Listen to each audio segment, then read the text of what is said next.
Assalamualaikum warahmatullahi wabarakatuh.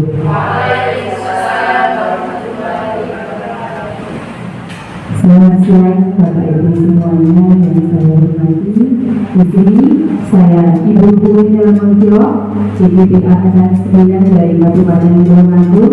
Pada hari ini saya akan menginspirasikan tentang budaya positif di lingkungan sekolah.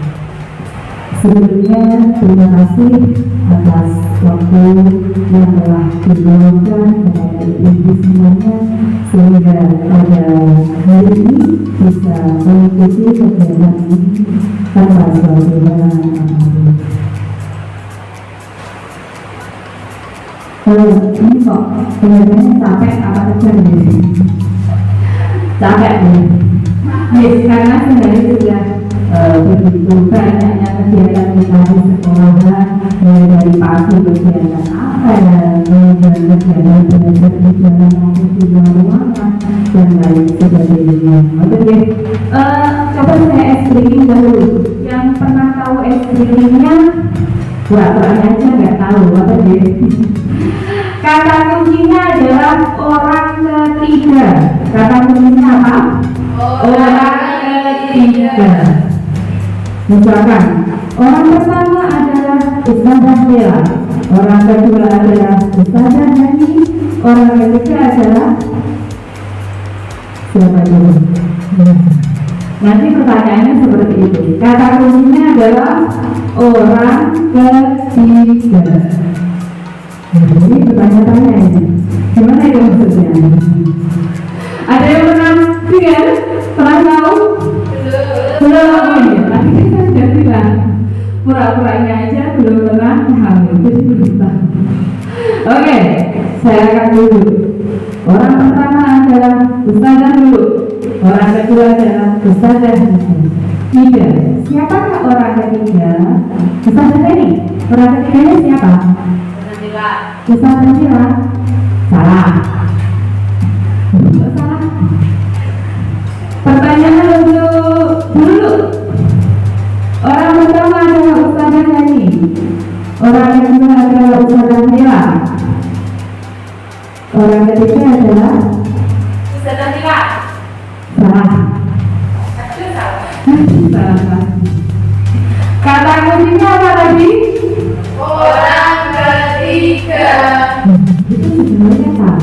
Kata kuncinya adalah orang ketiga. Coba sekarang cuma dulu ya. Untuk Buleni. Orang pertama Ustazah Jamai. Orang kedua Ustazah Nila. Orang ketiga siapa ya?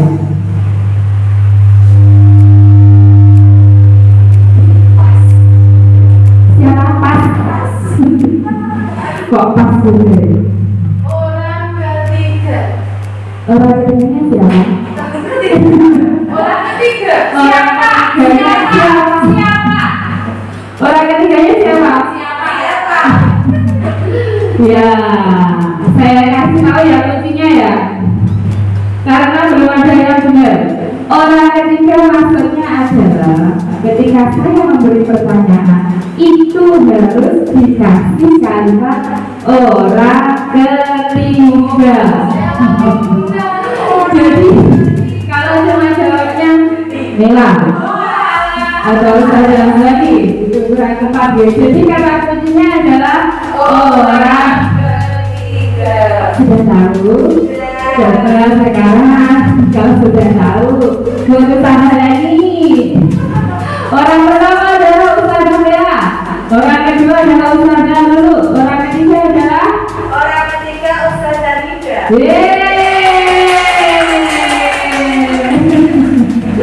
Benar deh. Benar. Mengapa kok benar? Kata kuncinya orang. Kata kuncinya orang ketiga. Terima kasih.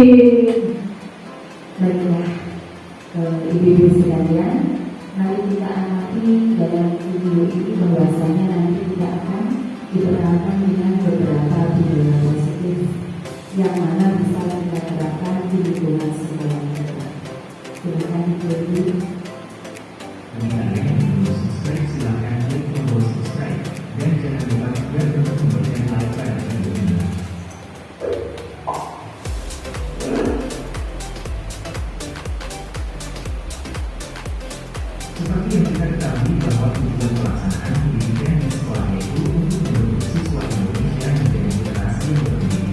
cerdas, dan bertanggung. Untuk mewujudkan hal tersebut, maka dilaksanakan kegiatan pembelajaran di sekolah dan pembiasaan atau proses yang baik. Proses pembiasaan tersebut dikenal dengan budaya atau pembudayaan. Untuk membentuk siswa yang berprestasi dan berkarakter baik, maka sekolah perlu membangun budaya positif di lingkungan sekolah. Budaya sekolah sendiri diartikan sebagai tradisi sekolah yang tumbuh serta berkembang sesuai dengan spirit dan nilai-nilai yang diajarkan di sekolah. Dengan kata lain, budaya sekolah menjadi kebiasaan yang disepakati bersama untuk dilakukan dalam waktu yang lama jika terjadi kegiatan pembelajaran. Dengan membangun kebiasaan atau budaya positif di lingkungan sekolah, maka nilai-nilai baik bisa diterima oleh siswa dan membentuk karakter dan kecerdasan mereka. Untuk membangun budaya positif di sekolah itu beragam, salah satunya seperti banyaknya program sekolah yang bertujuan untuk menumbuhkan karakter siswa. Beberapa program atau budaya sekolah seperti sekolah pendidikan, program literasi untuk meningkatkan berpikir kritis pada siswa, program kantin kejujuran untuk menumbuhkan sikap jujur, dan lainnya. Bahkan, pembentukan karakter menjadi salah satu tujuan utama dalam pendidikan. Hal ini juga dinyatakan oleh pengajar Ruantara yang merupakan bapak pendidikan di Indonesia yang mengisyaratkan jika pendidikan untuk mencapai kehidupan yang bahagia. Adapun karakter yang diharapkan dari pelaksanaan pendidikan yaitu menjadi manusia serta anggota masyarakat yang tercantum dalam profil pelajar Pancasila yaitu iman dan bertakwa kepada Tuhan yang Maha Esa berakhlak mulia, kreatif, gotong royong, berpendidikan global, berkenalan kritis serta mandiri. Ada banyak budaya positif yang seharusnya diterapkan di sekolah untuk membiasakan warga sekolah melakukan hal baik, memiliki akhlak, dan bermanfaat untuk lingkungan. Untuk menerapkan budaya positif di sekolah tentu diperlukan peran guru dan sekolah yang optimal. Guru bisa membangun komunitas di sekolah untuk menyiapkan siswa di masa depan menjadi manusia berdaya, bukan hanya untuk pribadinya saja tetapi berdampak positif pada masyarakat. Adapun berikut ini merupakan tujuan budaya positif di sekolah yang bisa diterapkan, yaitu 1. Melaksanakan tata tertib sekolah. Di setiap sekolah pastinya ada tata tertib yang harus dipatuhi oleh setiap siswa. Tata tertib berfungsi sebagai pembatas antara yang boleh dan tidak boleh dan antara yang baik dan tidak baik bagi warga sekolah. Sekolah membuat tata tertib untuk disepakati dan dijalankan bersama. Dengan melaksanakan dan menaati tata tertib maka situasi di sekolah akan berjalan dengan tertib dalam waktu yang lama. Program sekolah juga jadi berjalan sesuai dengan aturan main. Kebiasaan positif ini harus terus berkembang hingga menjadi karakter. 2. Cinta kebersihan dan lingkungan. Penanaman rasa cinta kebersihan adalah budaya positif yang harus dimiliki setiap siswa. Di sini, cinta kebersihan artinya menjaga kebersihan terhadap diri sendiri dan juga terhadap lingkungan sekolah. Kebersihan terhadap diri sendiri bertujuan untuk membentuk pribadi siswa yang sehat dan jiwa yang kuat. Siswa juga akan dapat mengikuti kegiatan belajar mengajar dengan baik setiap harinya. Untuk rasa cinta kebersihan terhadap lingkungan sekolah, siswa dapat membuat jadwal pikir membersihkan kelas dan halaman sekolah supaya bersih. Dengan lingkungan sekolah yang bersih, maka akan tercipta udara segar dan belajar jadi nyaman. 3. Kejujuran. Karakter kejujuran juga sangat penting untuk ditanamkan di lingkungan sekolah, bukan hanya untuk siswa, tetapi guru juga sebagai tenaga pengajar. Kejujuran adalah investasi terhadap terciptanya komunikasi dan hubungan yang sehat antar manusia. Dampak positif dari budaya manusia yang jujur ada untuk berbagai sisi kehidupan. Apalagi di masa sekarang di mana kejujuran mahal harganya. Karakter ini harus sudah dibangun dan ditanamkan sejak usia dini. Menjadi orang yang mempercayai orang lain adalah hal yang sangat mudah untuk dimiliki seseorang. 4. Religius. Dengan menanamkan karakter religius sejak usia dini, maka akan jadi langkah awal menunjukkan sikap dan perilaku beragama pada siswa. Upaya penanaman nilai religius harus disesuaikan dengan tingkat perkembangan siswa. Misalnya di tahap masa kanak-kanak, mereka ada di tahapan menurut dari melihat dan didengar. Yang bisa dilakukan oleh sekolah adalah dengan membiasakan berdoa sebelum memulai kegiatan dan selalu bersyukur kepada Tuhan yang Maha Esa. Peran guru sangat penting di sini untuk jadi teladan, pengingat, dan sebagai contoh untuk melaksanakan kegiatan bersifat religius. Sebelum lanjut ke dalam materi selanjutnya, bagi Anda yang belum mengikuti Instagram belajar era digital bisa mengikuti di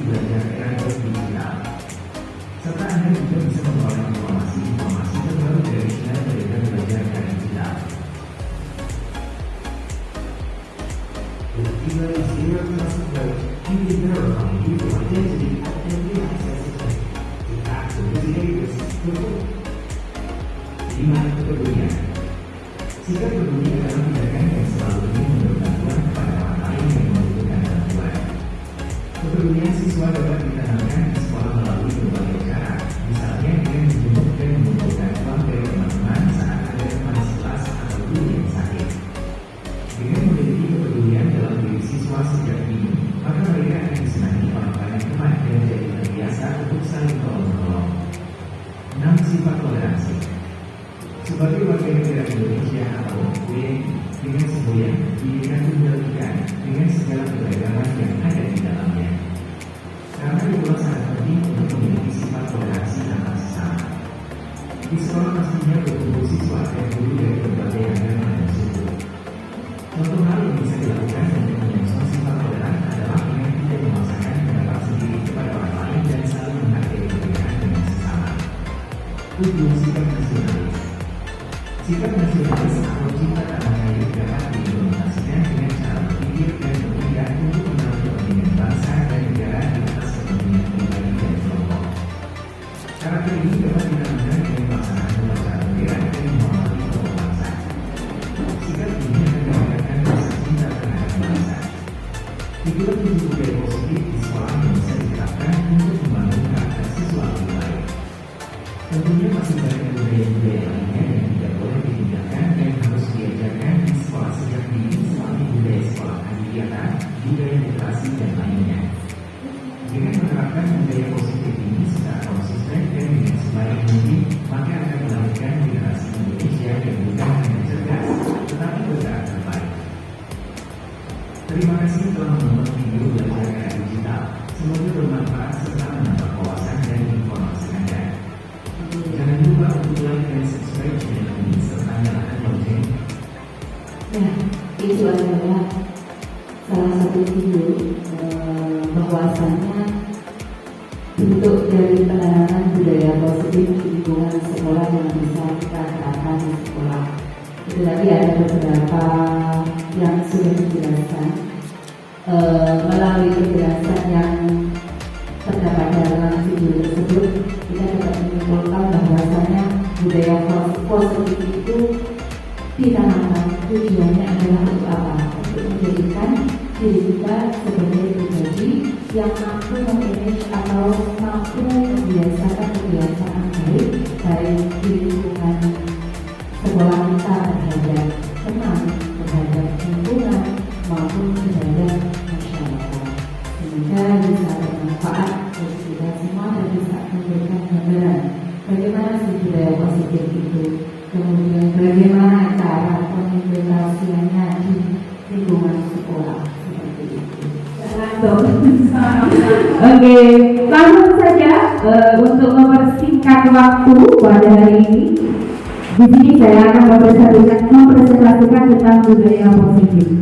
Sebenarnya kalau dibilang budaya positif, saya yakin bahwa semuanya itu sudah tahu tentang budaya positif itu apa sebenarnya. Namun terkadang kita itu tidak bisa memaknai itu budaya positif. Jadi terkadang kita sudah melakukan hal tersebut, namun kita tidak tahu bahwa itu adalah budaya positif. Budaya positif di sekolah merupakan kebiasaan hal yang baik, menjaga sikap atau perilaku maupun tutur kata oleh seluruh warga di sekolah.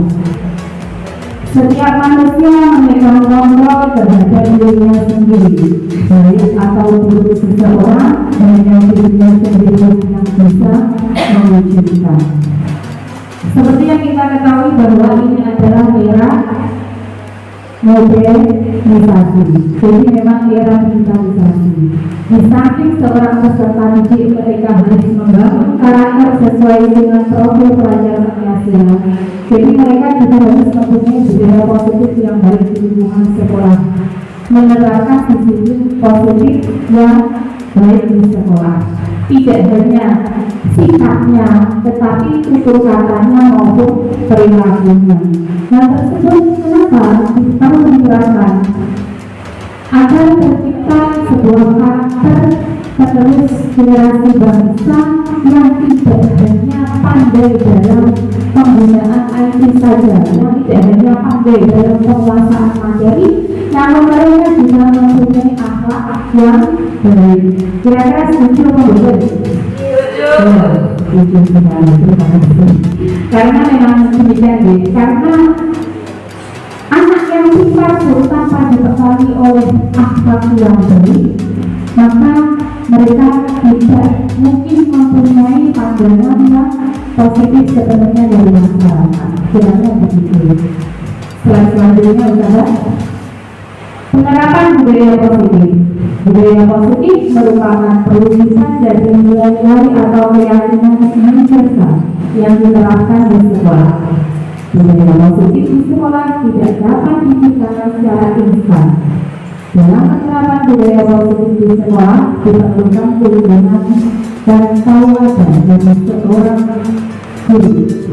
Guru harus menjadi contoh yang baik sehingga murid dengan kesadaran sendiri akan mengikuti apa yang dilakukan oleh gurunya.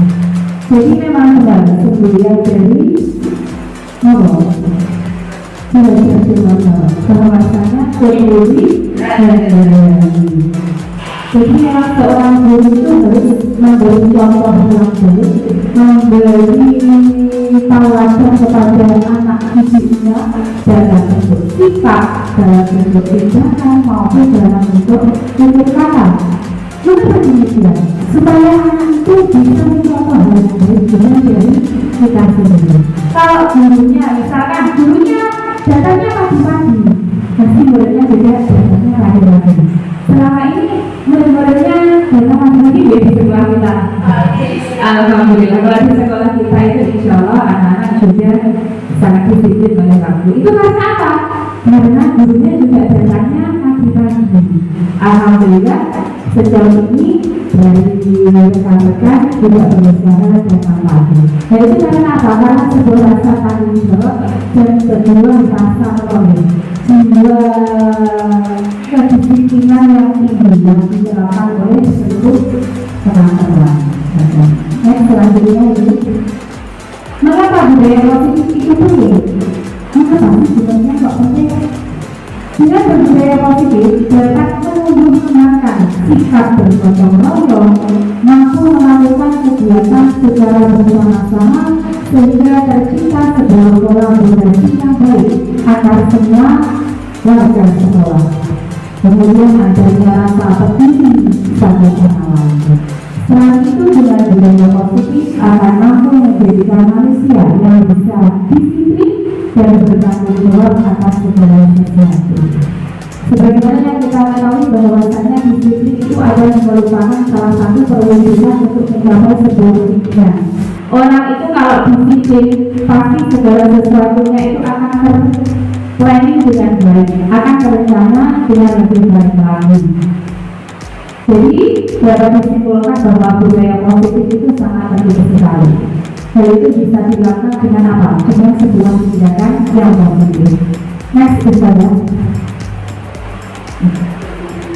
Kemudian lagi, mengapa sih kok penting? Penerapan budaya positif di sekolah tak lepas dari peran dan nilai seorang guru. Bahwasanya seorang guru itu mempunyai nilai dan peran yang sangat banyak sekali. Tidak hanya mendidik, itu adalah tugas utama seorang guru. Tetapi seorang guru itu harus bisa apa? Harus mempunyai jiwa kepemimpinan, harus bisa menjadi coach bagi guru lain dan lain sebagainya. Jadi memang seorang guru itu mempunyai peran dan nilai yang sangat banyak sekali. Untuk menerapkan budaya positif, kita tentunya di sekolah tidak bisa dilakukan sendiri, namun harus ada kolaborasi. Jadi memang kita harus bekerja sama dengan semua warga yang ada di sekolah kita. Tidak hanya bapak kepala sekolah, tidak hanya dengan rekan guru, tetapi juga dengan semua peserta didik kita. Supaya apa? Supaya tujuan dari penerapan budaya positif itu bisa berjalan dengan baik. Kalau di sekolah kita hanya kita saja, misalkan guru A yang menerapkan, guru B dan yang lainnya tidak mendukung, maka kita tidak akan berjalan dengan baik. Kemudian peran saya di sini dalam membangun disiplin positif di sekolah itu sebagai apa?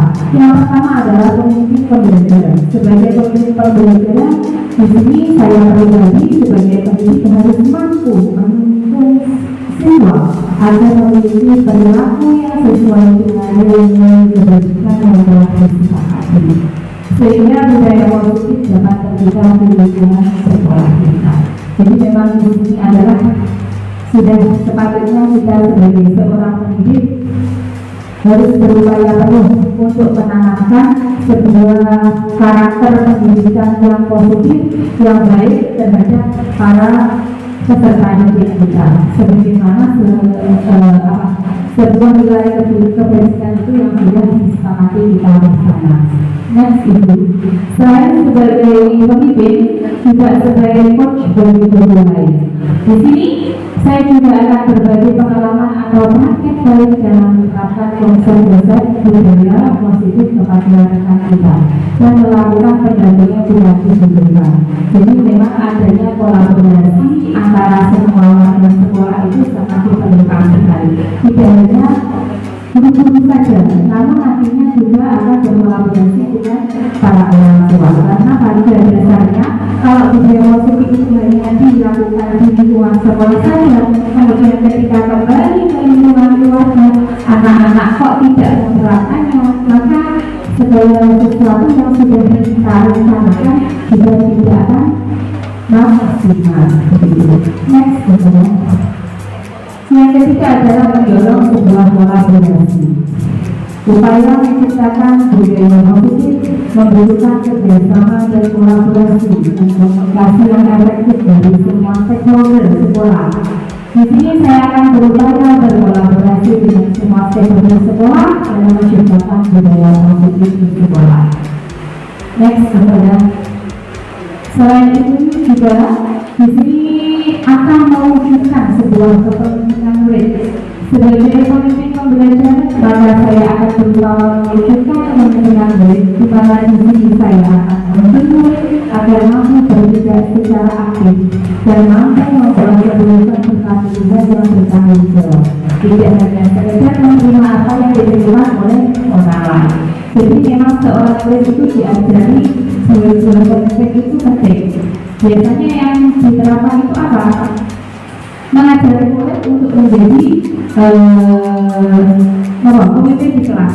Misalkan si A hari ini memimpin 2, dilanjutkan ABC dan selanjutnya. Jadi setiap hari akan berjanjian untuk menjadi pemimpin. Nantinya harapannya apa? Kalau suatu saat dia akan kembali ke masyarakat, maka jiwa-jiwa pemimpinnya sudah tertanam sejak dini. Oke, next misalnya.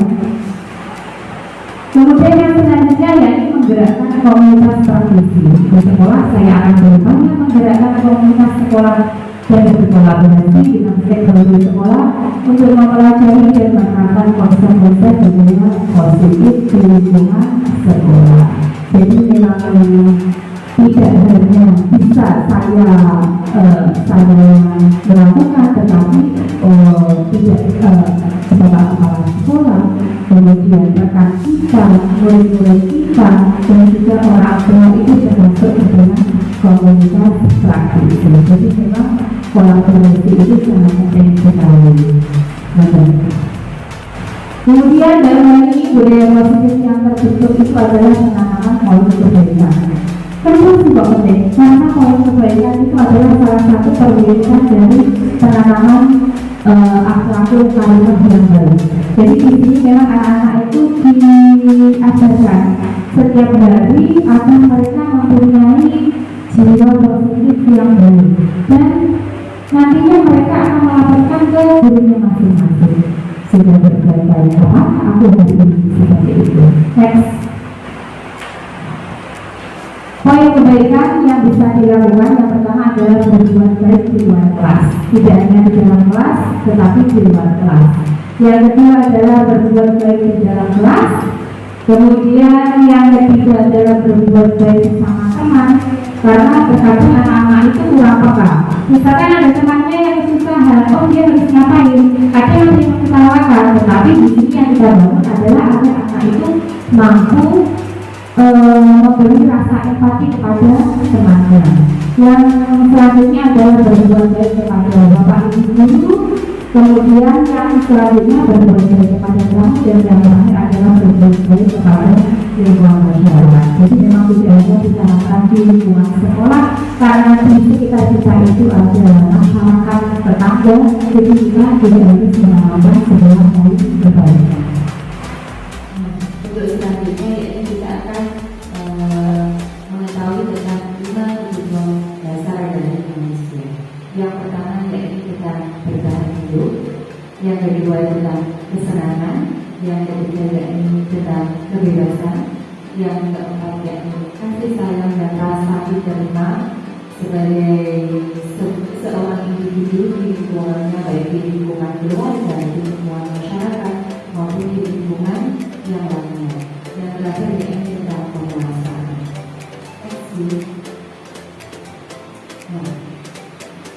Selanjutnya yaitu tentang 5 posisi kontrol dari seorang guru. Jadi kita nanti akan melihat sebuah tayangan dari video yang mana video tersebut memberikan gambaran kita sebenarnya posisi kontrol seorang guru itu apa sih dan bagaimana. Nah, mari kita simak video terlebih dahulu agar nantinya kita dalam memahami materi bisa lebih berbaik.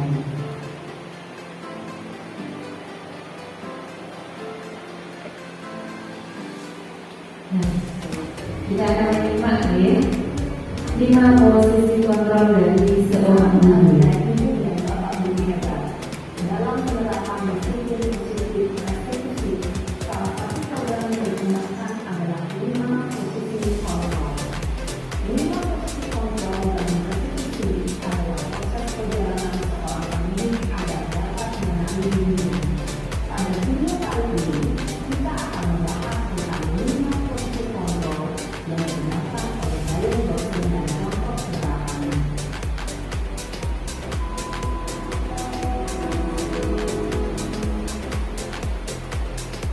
Lima posisi kontrol itu adalah 1. Posisi pendukung, 2. Posisi pembuat dasar besar, 3. Posisi tengah, 4. Posisi pemantau atau monitor, dan 5. Posisi manajer. Untuk lebih memahami 5 posisi tersebut, mari kita saksikan kasus Naren yang terlambat hadir di waktu di sekolah dan melihat dari mana 5 posisi kontrol dalam menghadapi masalah tersebut.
Iya Bu, habis menurut saya udah mau saya Bu. Kamu malah menyalahkan diri kamu. Kamu yang jam. Kok lambat sih? Iya Bu, saya mau ke Palu tadi. Jadi yang saya lakukan udah pentingnya Bu. Dan sebentar nanti lain kali lainnya lebih pintar lagi ya. Jangan terlambat lagi. Jadi sama ibu. Begitu. Bisa? Bisa Bu. Ya sudah kamu sekolah. Beresin urusan anak kamu. Kamu ini ada-ada saja. Dalam posisi tenang, guru berbicara dengan nada suara ramah, akal, cenderung bersenda gurau untuk menjaga suasana tetap santai. Murid akan merasa senang, aman, dan akrab dengan guru. Identitas yang tercipta adalah identitas sukses atau berhasil. Namun, perlu diingat, karena ini masih dorongan eksternal, maka ada faktor ketergantungan dan guru kepada orang tertentu. Di sini guru absennya, sehingga di lain waktu murid bisa berperilaku baik, namun hanya pada orang tertentu saja.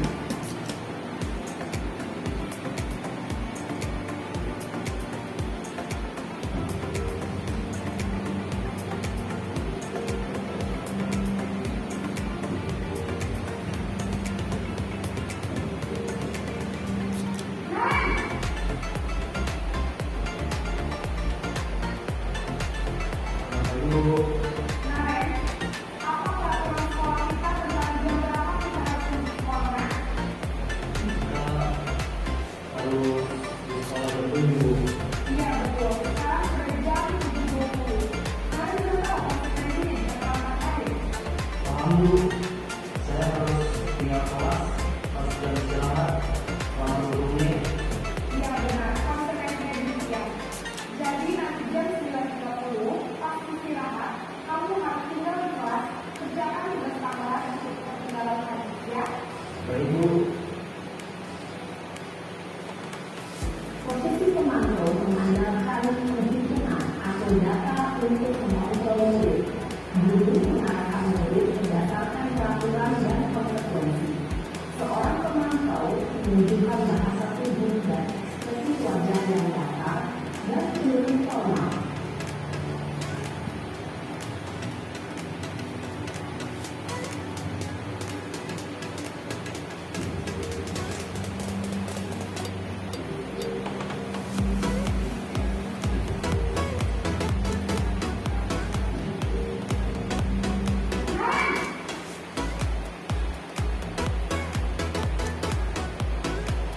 Bu. Maaf Bu, saya terlambat. Iya, sekolah masuknya jam 7, sekarang sudah jam 7.20. Jadi sekarang bagaimana ini, Dek? Maaf Bu, saya lupa salah. Saya semalam. Baiklah, menurut kamu, keyakinan sekolah yang mana yang perlu kamu tingkatkan? Menghargai diri sendiri dan orang lain mungkin ya Bu. Setuju. Jadi, apakah kalian yakin prinsip saling menghormati tersebut? Iya Bu, saya meyakininya. Apakah kalian bersedia memperbaiki masalah keterlambatan ini? Bersedia Bu. Bagaimana kamu akan memperbaiki masalah keterlambatan ini? Saya akan coba untuk tidak lupa menyetel alarm saya Bu. Baik, kalau kalian mau menyetel alarm di rumah, ada orang yang kira-kira bisa bantu mengingatkannya? Ada Bu, kakak saya, Kak Emma. Adalah di surat saya.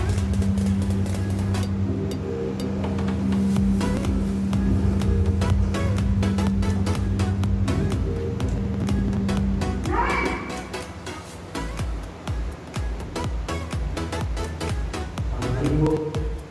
Selamat pagi, Karen. Maaf Bu, saya terlambat. Iya, sekolah masuknya jam 7, sekarang sudah jam 7.20.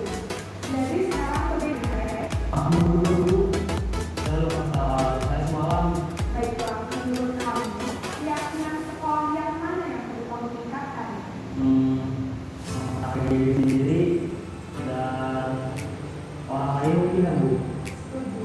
Jadi, kalian yakin prinsip saling menghormati tersebut? Iya Bu, saya meyakini. Bersedia memperbaiki masalah keterlambatan ini? Bersedia Bu. Bagaimana kamu akan memperbaiki masalah keterlambatan ini? Saya akan coba untuk tidak lupa menyetel alarm saya Bu. Baik, kalau kalian mau menyetel alarm di rumah, ada orang yang kira-kira bisa bantu mengingatkannya? Ada Bu, kakak saya, Kak Emma. Adalah di surat saya. Selain Kak Emma, ada ibu saya. Baik, jadi yang mengingatkan saya adalah Kak Emma dan ibu saya. Kira-kira akan mulai alarm apa kemarin? Setelah pulang sekolah, akan segera saya lakukan. Baik, jadi kalian akan setel alarm untuk bangun besok pagi dan akan diingatkan oleh kakak dan ada lagi yang mungkin perlu dilakukan, kalian?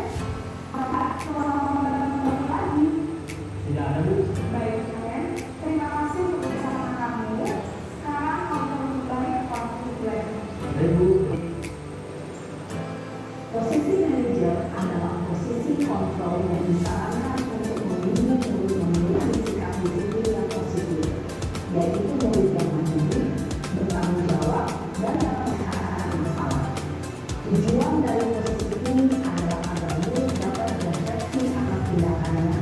Guru akan memberikan pertanyaan-pertanyaan bermakna, sehingga membuat murid dapat belajar dari kesalahannya dan mencari beberapa solusi untuk menyelesaikannya.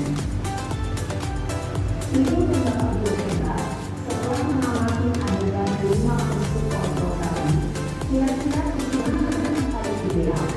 Posisi mana yang dapat menunjang motivasi prinsip ini? Ya, tentu posisi manajer. Posisi ini posisi ideal yang ingin dituju setiap pendidik. Pada posisi inilah, guru dapat menerapkan disiplin positif yang berpihak pada murid, yang memerdekakan murid. Perjalanan seorang pendidik tentunya tidak mudah untuk sampai pada posisi seorang manajer. Namun, tujuan kita pasti, yaitu menciptakan murid-murid yang mandiri, merdeka, dan bertanggung jawab. Semoga penggambaran 5 posisi kontrol yang telah diperlihatkan ini dapat menjadi ajang refleksi bagi kita semua, agar dapat terus mengasah dan menerapkan disiplin positif yang memberikan terus berlatih dan bersemangat. Selamat menerapkan. Salam dan bahagia, Ibu dan Bapak Guru hebat. Tadi kita sudah menyimak beberapa posisi kontrol yang ada dalam video tersebut. Dan tadi ada posisi kontrol pertama sebagai apa? Pendukung. Yang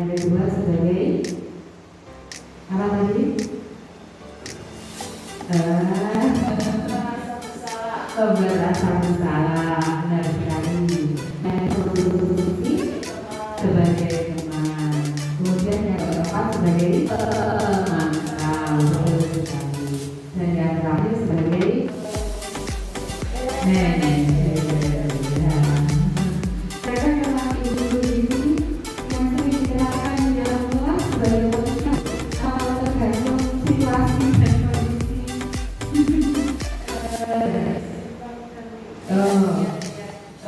Lihat kondisi hatinya. Kalau hatinya lagi moodnya bagus, posisi kontrolnya manajer kan? Ya. Setelah ini yang berusaha. Oke, berusaha menjadi apa? Pemerankan di oke. Yang paling bagus dari 5 posisi kontrol tadi adalah manajer. Jadi kita memang apa nih? Benar-benar memberi stimulus kepada anak agar anak tersebut mampu mencari solusi atas permasalahan yang ditimbulkan. Berdiri sebagai penengah. Kira-kira anak terus divaksin. Kira-kira anak gimana terhadap masalahnya sampai akhirnya anak itu mampu mencari atau bisa menemukan solusi. Next, Ibu.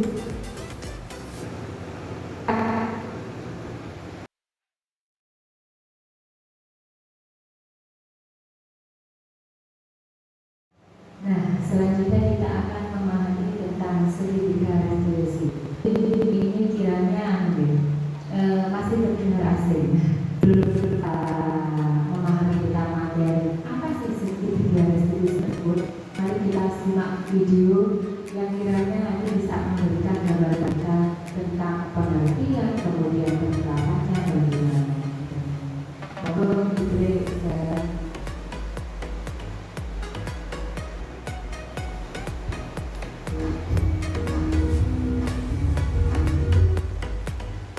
Salam berbahagia, Ibu dan Bapak Guru hebat. Pada video kali ini kita akan membahas tentang satu program disiplin yang diterapkan di lingkungan sekolah yang dikenal dengan nama restitusi.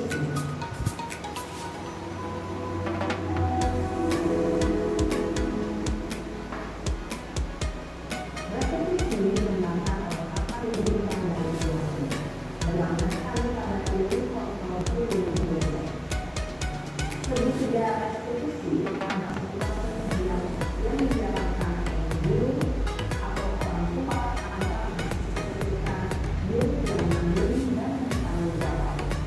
Pada saat guru di posisi manajer, aspek yang dikembangkan oleh arah restitusi. Sehingga pengalaman ini kebaikan dapat pulih dan berubah menjadi suatu kebiasaan positif yang akhirnya menentukan ekonomi. Proses dialog ini terdiri dari 3 langkah yang dikembangkan pada 3 sisi adalah segitiga restitusi. Sisi pertama adalah menstabilkan identitas. Sisi yang kedua adalah validasi tindakan yang salah. Dan sisi yang ketiga adalah tentang keyakinan. Ibu dan Bapak Guru berikan tunjukkan bagaimana seorang guru berada dalam posisi manajer menggunakan penerapan segitiga restitusi.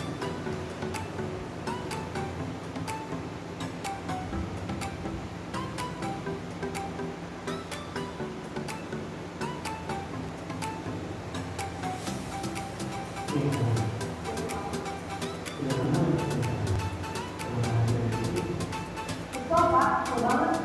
Masa aku bisa kayak Pak? Ya aku mana? Aku balik ke saya kan bukan Pak. Banget. Oh gitu. Yang pasti pemerintah kita. Bapak juga anak-anak ada yang berubah. Kemudian setelah itu kamu mengatakan Ya saya memakai itu apa? Banget. Saya tidak lain. oh gitu. Itu hanya pembahasan satu ya. Iyalah, saya yang sama. Saya bilang, aku kan di Kampung. Ya, artinya perusahaan adalah itu sesuatu yang penting buat kamu. Untuk kamu tidak berbeda lagi, hanya dengan kita.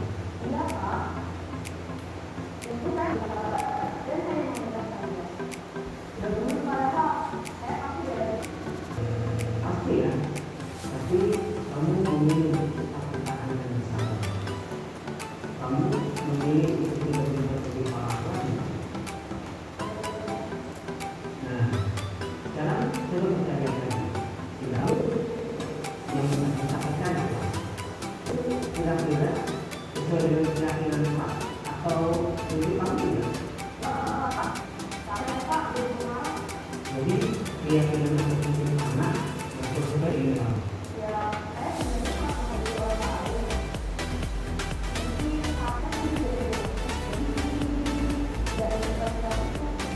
Kamu yakin ya?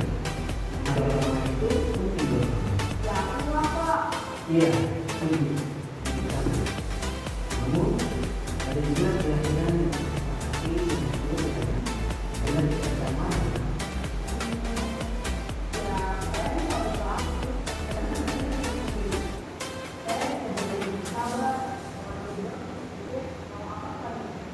Kira-kira kamu bersedia memiliki mata ini? Dia Pak. Kalau kamu memiliki mata ini, kamu akan menjadi orang seperti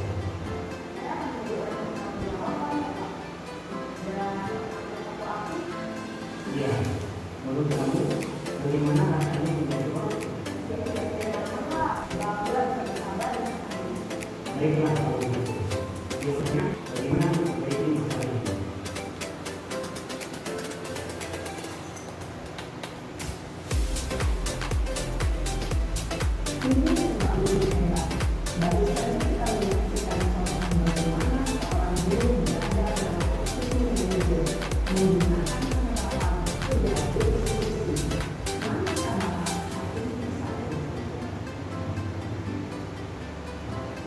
Pada sisi pertama, menstabilkan identitas berdasarkan pada prinsip bahwa membuat kesalahan adalah bagian dari proses pembelajaran.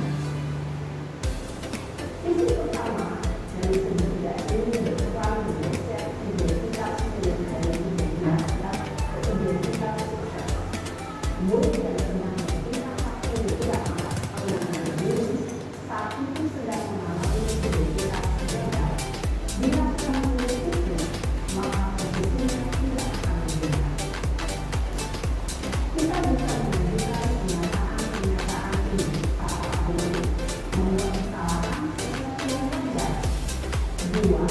Manusia tidak harus seperti 3.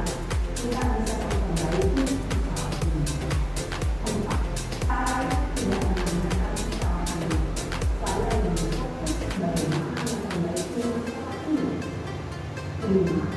Apakah saat ini kamu menjadi orang yang baik untuk diri sendiri? Pada sisi kedua, validasi tidak hanya salah. Berlandaskan pada prinsip bahwa setiap perilaku berupaya menuju suatu tujuan tertentu. Guru yang telah memahami dengan normal akan bergeser dari perilaku respon menjadi aktif dan mencoba untuk mengenali tujuan dari perilaku, mengenali dan akui kebutuhan itu secara memperbaiki hubungan dengan diri sendiri. Pernyataan atau pernyataan bisa disampaikan dengan nada suara tidak menghakimi atau memojokkan, ketika memberikan diri pada posisi positif. 1. Kamu bisa saja tidak menggunakan diri diri. 2.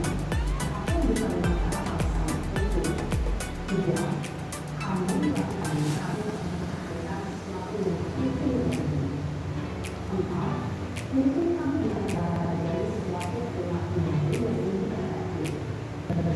Kamu mempelajarinya. Selanjutnya, kita akan disuruh secara tidak itu menanyakan keyakinan. Teori kontrol menyatakan bahwa pada dasarnya kita bermotivasi secara intuitif. Pada saat perilaku yang salah telah divariasi dan identitas sukses telah stabil, maka murid telah siap mengambil keyakinan-keyakinannya dengan tindakan yang salah dan pemikiran yang telah bergeser ini menjadi orang yang diuji.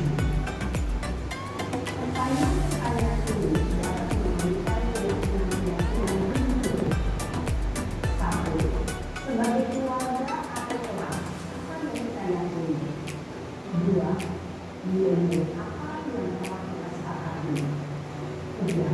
Seperti apa yang dalam sebuah kelas itu dapat dimiliki? 4. Hal ini menjadi termasuk.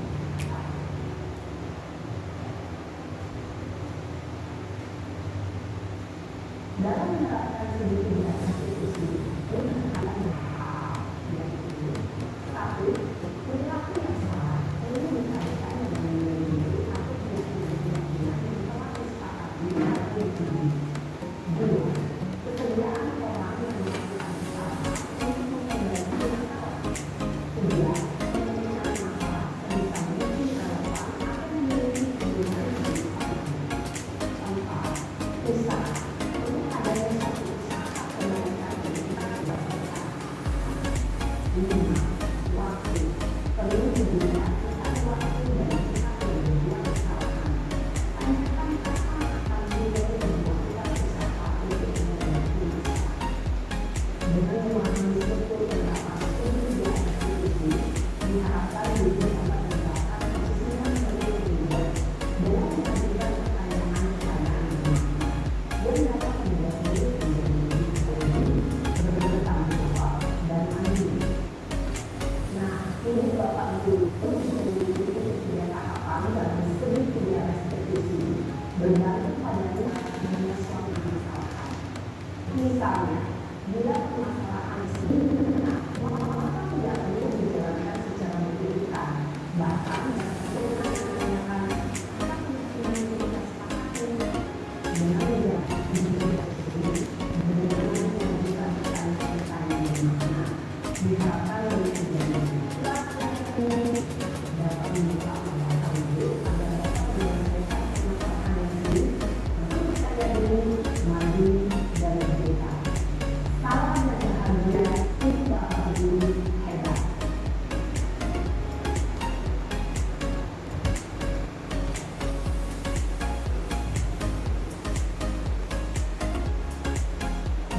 Tadi kita sudah menyimak tentang apa sih studi pemilihan institusi. Mungkin ibu sudah pernah menerapkan, namun tidak tahu bahwasanya proses yang dilakukan itu namanya studi pemilihan institusi. Sebenarnya kita tadi ketahui bahwasanya kita itu berada di lingkungan dunia pendidikan, baik sekali beragam karakter murid, permasalahan juga banyak sekali. Dalam satu kelas, misalkan di kelas saya ada 20 murid, pasti masalahnya juga sangat beragam sekali. Tidak hanya masalahnya si A saja itu, tapi ada yang bermacam-macam. Dalam menyelesaikan sebuah permasalahan, seseorang akan menerapkan yang namanya studi pemilihan dan institusi. Dimulai dari tahap apa? Yang pertama yaitu tentang menstabilkan identitas. Yang kedua ada validasi tindakan yang salah. Kemudian yang terakhir ada menanyakan keyakinan. Jadi dalam tahapan tersebut, kiranya mungkin pernah ada yang diterapkan atau mungkin sudah diterapkan semuanya dalam menghadapi sebuah permasalahan yang terjadi pada diri anak didik kita. Oke, kiranya cukup sekian. Ada yang ditanyakan atau memberikan umpan balik terhadap sebuah persepsi yang saya bangun mengenai budaya positif? Monggo dari Ivan Hida.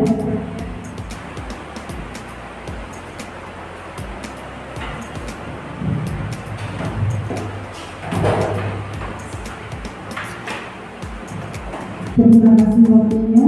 Assalamualaikum warahmatullahi wabarakatuh. Waalaikumsalam warahmatullahi wabarakatuh. Terima kasih Ustazah Hina menurut saya budaya positif ini memang baru. Sebenarnya bukan baru sih, sebenarnya juga sudah pernah dilakukan.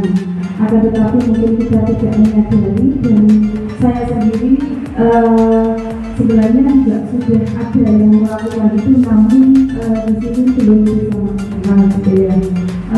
Alhamdulillah hari ini saya mendapatkan ilmu dan juga tambahan sebuah wacana yang mana budaya positif di sini nanti akan berimbas kepada murid yang dulunya saya istilahnya budaya positif yang sudah saya terapkan namun belum maksimal, dan kedepannya karena saya hari ini sudah ada tambahan untuk wacana, insya Allah saya akan menerapkan seperti tadi yang diutarakan Ustazah Nila tentang budaya positif. Nah, di situ juga salah satunya kayak poin kebaikan, seorang anak di sini nanti akan ketika ada poin kebaikan yang mungkin di situ biasanya tidak diungkapkan lalu diungkapkan, di sini anak akan merasa wow itu mungkin lebih termotivasi gitu. Selain poin kebaikan di sini, apakah ada selain poin kebaikan yang mungkin di kelas Nila yang tidak ada di kelas saya yang bisa diterapkan, yang itu nanti mungkin bisa saya terapkan di kelas saya. Mungkin itu saja. Terima kasih banyak.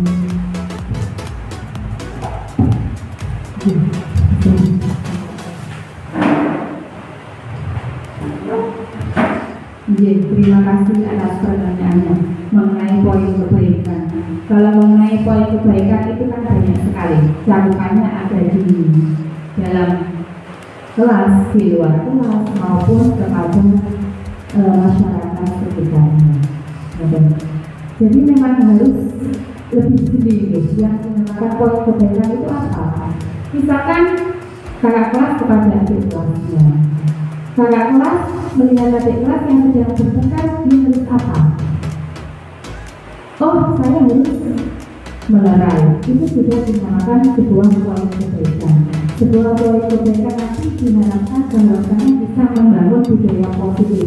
Yang pertama adalah rasa empati kita terhadap sesama. Yang kedua adalah bagaimana cara menyikapi seseorang terhadap permasalahan yang ada. Selain itu kita yang terpenting adalah nantinya itu kalau kita berbuat baik nantinya akan mendapatkan sebuah pahala. Jadi memang kalau segala sesuatu dunia itu dikerjakan karena lillahi ta'ala, maka nantinya juga akan mendapatkan sebuah kebaikan di akhirat. Sebenarnya tujuan kita itu kan ketika menerapkan budaya positif baik di dunia, nantinya juga akan baik di akhirat. Kira-kira nggak usah bodoh. Jadi begitu. Jadi kalau ditanya apa sih kira-kira poin kebaikan yang ada di kelas saya yang nantinya bisa dijadikan ke kelas lain, itu banyak sekali. Jadi nantinya kita akan share di luar forum ini supaya kita lebih lebih bisa share antara pengalaman saya dengan pengalaman Ustazah. Karena pasti di dalam suatu kelas itu pengalamannya berbeda-beda, menemukan masalah yang berbeda-beda juga. Jadi mungkin nanti bisa dibuat acuan kiranya apa yang bisa diterapkan di kelas lain. Mungkin mudah-mudahan. Terima kasih atas pertanyaan yang sangat luar biasa. Mungkin kiranya dari teman-teman yang lain ingin memberikan penguatan atau memberikan pertanyaan. Sudah cukup? Gimana cara tadi? Sudah cukup? Kalau sudah cukup, saya mengucapkan terima kasih banyak kepada teman-teman semuanya yang hari ini telah begitu sangat membantu saya dalam yang pertama memang ini adalah tugas yang harus saya selesaikan. Selain itu saya juga ingin sosialisasikan apa yang sudah ada di benak saya, yaitu tentang poin kebaikan. Kiranya sebelumnya akhirul kalam wabillahi taufiq hidayah. Wassalamualaikum warahmatullahi wabarakatuh.